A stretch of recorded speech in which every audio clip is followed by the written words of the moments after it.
Place. I wish I had the drum roll. So congratulations, a proper congratulations. Well done. We're so happy for that.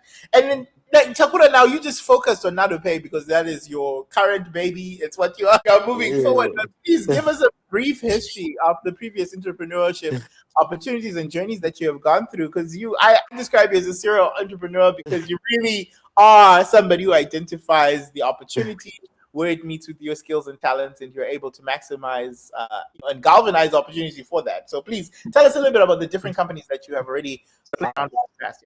I think I'll just go backwards. So recently, before I started doing Nado, I was doing a startup in AgriTech with my friends. It was called Smartel. We're doing hydroponics. So we're in Nigeria and Rwanda, just doing vertical farming systems for climate vulnerable communities, making sure that they can absorb climate shocks and they'll be able to grow food sustainably without facing any of these climate effects.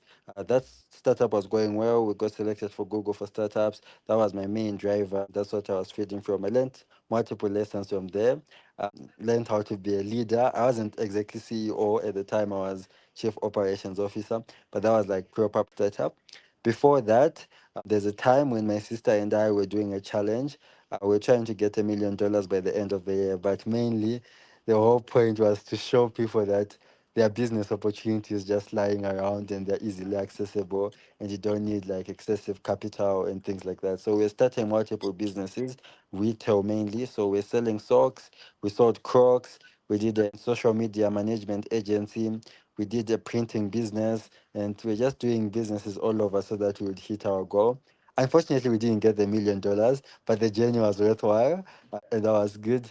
Then prior to that, And it I taught knew. you how to talk about failure and ups and downs or whatever. Yeah, Talk yeah, to different because I was investors. documenting that journey every single day on this is what's happening, these are the good things, these are the bad things. And I also started a blog after that because now I was just writing about my life. It was just good, just talking about your life and getting the support. It's also easier to get support from people if people know what you're doing because they know where to invest in you and things like that. When we met with Dr. Mook, it was Task. I applied with a job creation platform. We're connecting people who are looking for jobs and people who were Yes! getting jobs. The Yeah. internship idea. Yes!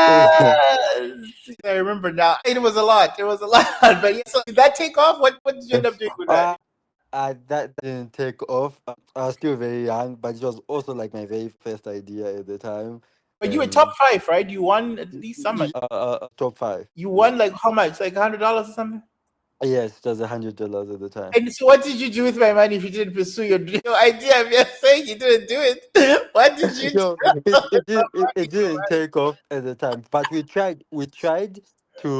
we tried to do an MVP. Then we went for a couple of pitch competitions. Then we recruited people to make it, but it was now the onboarding of companies and finding students that was now a bit taxing. And I Yeah. was also starting uni at the time, so Yeah. everything was too much. Then we just left it. It's so funny.